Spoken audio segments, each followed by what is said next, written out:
ಮಾಜಿ ಮುಖ್ಯಮಂತ್ರಿ ಎಸ್.ಎಂ. ಕೃಷ್ಣ ಅವರು ವಿಧಿವಶರಾದ ಹಿನ್ನೆಲೆಯಲ್ಲಿ ನಾಳೆ ಇಡೀ ರಾಜ್ಯಕ್ಕೆ ಸರ್ಕಾರಿ ರಜೆಯನ್ನು ಘೋಷಣೆ ಮಾಡಲಾಗಿದೆ. ನಾಳೆ ಇಡೀ ರಾಜ್ಯದಲ್ಲಿ ಸರ್ಕಾರಿ ರಜೆಯನ್ನು ಘೋಷಣೆ ಮಾಡಲಾಗಿದೆ. ಎಲ್ಲ ಶಾಲಾ ಕಾಲೇಜುಗಳಿಗೂ ಕೂಡ ರಜೆಯನ್ನು ಘೋಷಣೆ ಮಾಡಲಾಗಿದೆ. ನಾಳೆ ಎಸ್.ಎಂ. ಕೃಷ್ಣ ಅವರ ಅಂತ್ಯ ಸಂಸ್ಕಾರ ನೆರವೇರುತ್ತೆ. ಈ ಕಾರಣಕ್ಕಾಗಿ ನಾಳೆಯಂದೇ ಇಡೀ ರಾಜ್ಯದಲ್ಲಿ ಸರ್ಕಾರಿ ರಜೆಯನ್ನು ಘೋಷಣೆ ಮಾಡಲಾಗಿದೆ. ಡಿಸಿಎಂ ಡಿ.ಕೆ. ಶಿವಕುಮಾರ್ ಅವರು ಘೋಷಿಸಿದ್ದಾರೆ. ನಾಳೆ ಬೆಳಗ್ಗೆ 8 ಗಂಟೆಯಿಂದ ಅಂತಿಮ ದರ್ಶನಕ್ಕೆ ಬೇಕಾದ ವ್ಯವಸ್ಥೆಯನ್ನು ಕೂಡ ಮಾಡಿಕೊಳ್ಳಲಾಗಿದೆ. ವಿಶೇಷವಾಗಿ ಮದ್ದೂರಿನಲ್ಲಿ ಬೆಳಗ್ಗೆ 10:30ರಿಂದ 3 ಗಂಟೆಯವರೆಗೆ ಅಂತಿಮ ದರ್ಶನದ ವ್ಯವಸ್ಥೆಯನ್ನು ಮದ್ದೂರಿನಲ್ಲಿ ಮಾಡಲಾಗಿದೆ. ನಾಳೆ ಸಂಜೆ 3 ಗಂಟೆ ನಂತರ ಅಂತ್ಯ ಸಂಸ್ಕಾರದ ವಿಧಿವಿಧಾನಗಳು ನೆರವೇರುತ್ತೆ. 4 ಗಂಟೆಯ ಸುಮಾರಿಗೆ ಅವರ ಅಂತ್ಯ ಸಂಸ್ಕಾರವನ್ನು ಮಾಡಲಾಗುತ್ತೆ.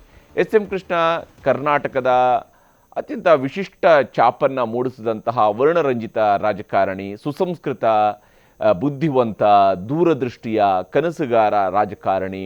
ತನ್ನ ಸೌಮ್ಯ ಸ್ವಭಾವ, ಸೌಮ್ಯವಾದಂತಹ ಮಾತು, ಆದರೆ ಅಷ್ಟೇ ಗಟ್ಟಿಯಾದ ನಿರ್ಧಾರ, ರಾಜಕೀಯವಾಗಿ ಹೊಂದಿದಂತಹ ಬದ್ಧತೆ, ಇವೆಲ್ಲವನ್ನು ಕೂಡ ಪ್ರದರ್ಶಿಸಿದಂತಹ ರಾಜಕಾರಣಿ ಎಸ್.ಎಂ. ಕೃಷ್ಣ. ಎಸ್.ಎಂ. ಕೃಷ್ಣ ಅವರು ಕೊಟ್ಟ ಕೊಡುಗೆಗಳು ಅಪಾರವಾಗಿರುತ್ತದೆ. ಇದೇ ಕಾರಣಕ್ಕಾಗಿ ರಾಜ್ಯ ಸರ್ಕಾರ ಎಸ್.ಎಂ. ಕೃಷ್ಣ ಅವರ ನಿಧನದ ಹಿನ್ನೆಲೆಯಲ್ಲಿ ಅವರ ಅಂತ್ಯ ಸಂಸ್ಕಾರದ ದಿವಸದಂದು ಇಡೀ ರಾಜ್ಯಕ್ಕೆ ಸರ್ಕಾರಿ ರಜೆಯನ್ನು ಘೋಷಣೆ ಮಾಡಿದೆ.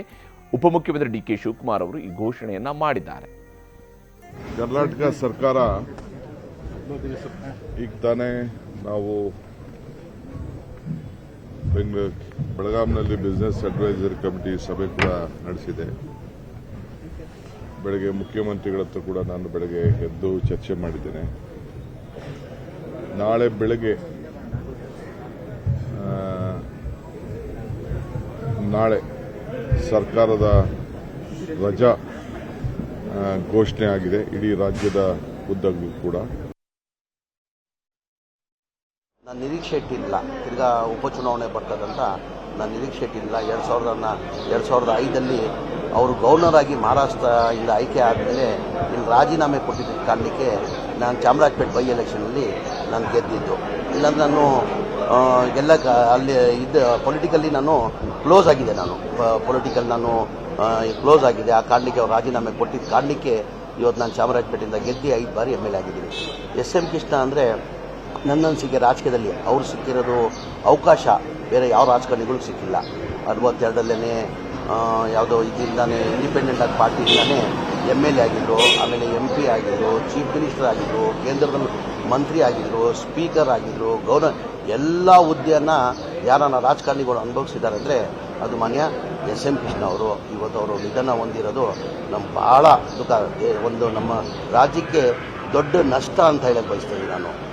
ದೊಡ್ಡ ನಷ್ಟ ಆಗಿದೆ ಅಷ್ಟೇ ನಾನು ಹೇಳೋದು.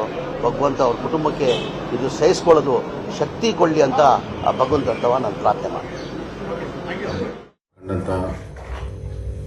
ಅತ್ಯಂತ ಧೀಮಂತ ಹಿರಿಯ ರಾಜಕಾರಣಿ,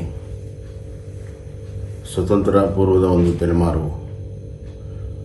ಭಾರತ ದೇಶ ಕರ್ನಾಟಕದಲ್ಲಿ ವಿವಿಧ ಮಹತ್ವ ಹುದ್ದೆಗಳನ್ನು ಅಲಂಕರಿಸಿ ಆಡಳಿತಾತ್ಮಕವಾಗಿ ಅಪಾರವಾದ ಅನುಭವ ಇರುವಂಥ ನಮ್ಮ ಕನ್ನಡದ ಹೆಮ್ಮೆಯಾಗಿದ್ದಂಥ ಸನ್ಮಾನ್ಯ ಶ್ರೀ ಎಸ್.ಎಂ. ಕೃಷ್ಣ ಅವರು ಬಹಳ ಕಾಲದಿಂದ ಅನಾರೋಗ್ಯದಿಂದ ಬಳಲುತ್ತಿರುವಂಥದ್ದು. ಇವತ್ತು ಅವರು ನಿಧನ ಆಗಿರುವಂಥ ಸುದ್ದಿ ಕೇಳಿ ನಮಗೆ ಬಹಳಷ್ಟು ದುಃಖ ಆಗಿದೆ, ದಿಗ್ಭ್ರಮೆ ಆಗಿದೆ.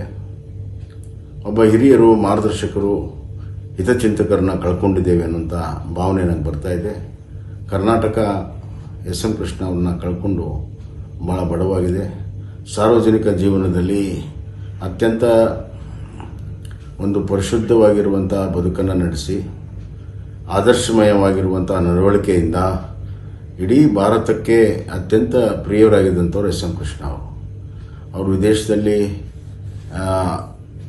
ತಮ್ಮ ವಿದ್ಯಾಭ್ಯಾಸವನ್ನು ಮುಗಿಸಿ ಬಂದ ಮೇಲೂ ಕೂಡ ತಮ್ಮ ಸೋಷಲಿಸ್ಟ್ ಹಿನ್ನೆಲೆಯನ್ನು, ಮನೋಭಾವನೆಯನ್ನು ಬಿಟ್ಟುಕೊಡದೆ ಪ್ರಥಮ ಬಾರಿ ಅವರು ಸ್ವತಂತ್ರವಾಗಿ ಸ್ಪರ್ಧೆ ಮಾಡಿ ಗೆದ್ದು ಮತ್ತು ವಿಧಾನಸಭೆ, ಲೋಕಸಭೆ, ವಿಧಾನ ಪರಿಷತ್, ರಾಜ್ಯಸಭಾ ಎಲ್ಲದರಲ್ಲೂ ಕೂಡ ಎಲ್ಲ 4 ಸದನದಲ್ಲೂ ಕೂಡ ಅವರು ಸದಸ್ಯರಾಗಿ ಕೆಲಸ ಮಾಡಿರುವಂಥದ್ದು. ರಾಜ್ಯದ ಮಂತ್ರಿಗಳಾಗಿ, ಮುಖ್ಯಮಂತ್ರಿಗಳಾಗಿ, ಮಹಾರಾಷ್ಟ್ರದ ರಾಜ್ಯಪಾಲರಾಗಿ ಮತ್ತು ಕೇಂದ್ರದ ವಿದೇಶ ವ್ಯವಹಾರ ಸಚಿವರಾಗಿ ಇವತ್ತು ಭಾರತದ ಸೇವೆಯನ್ನು ಕೂಡ ಅವರು ಮಾಡಿದ್ದಾರೆ, ಕರ್ನಾಟಕ ಸೇವೆಯನ್ನು ಕೂಡ ಅವರು ಮಾಡಿದ್ದಾರೆ.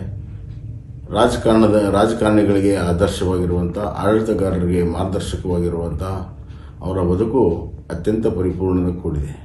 ಅವರ ಮಿತವ್ಯಯ ಮಾತು, ಅವರ ಭಾಷೆ, ಅವರ ನಡವಳಿಕೆ ನಮ್ಮ ಯುವ ರಾಜಕಾರಣಿಗಳಿಗೆ ಇವತ್ತು ಅತ್ಯಂತ ಅವಶ್ಯಕತೆ ಇದೆ ಅಂತ ನಾನು ಭಾವಿಸ್ತೇನೆ.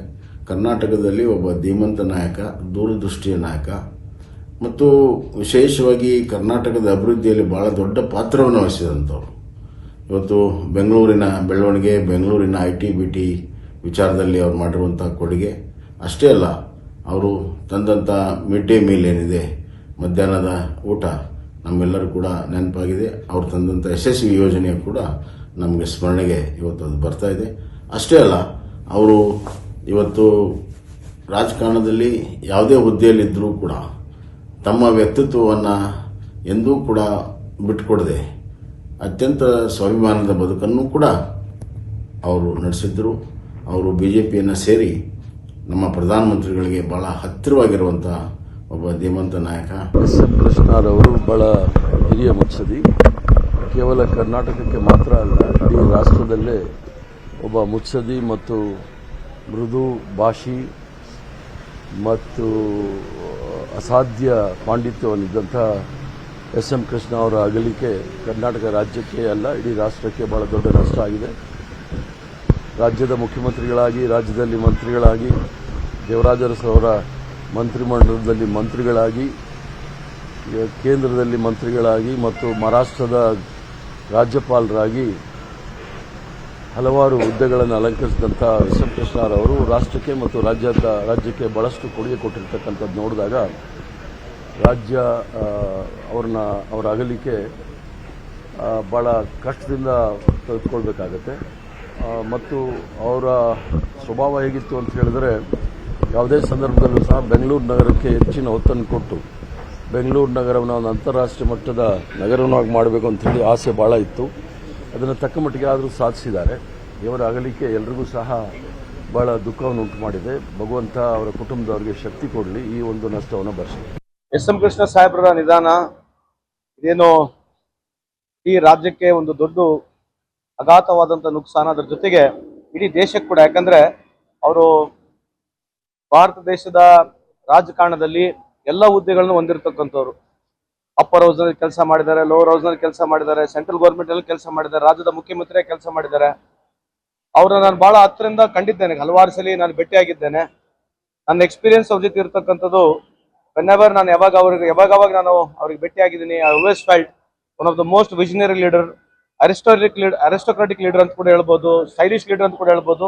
ಆಲ್ವೇಸ್ ಅವರು ಒಂಥರ ವಿಷನರಿ ಲೀಡರ್ ಆಗಿ ಈ ರಾಜ್ಯದಲ್ಲಿ, ಈ ದೇಶದಲ್ಲಿ ಕೆಲಸ ಮಾಡಿದ್ದಾರೆ.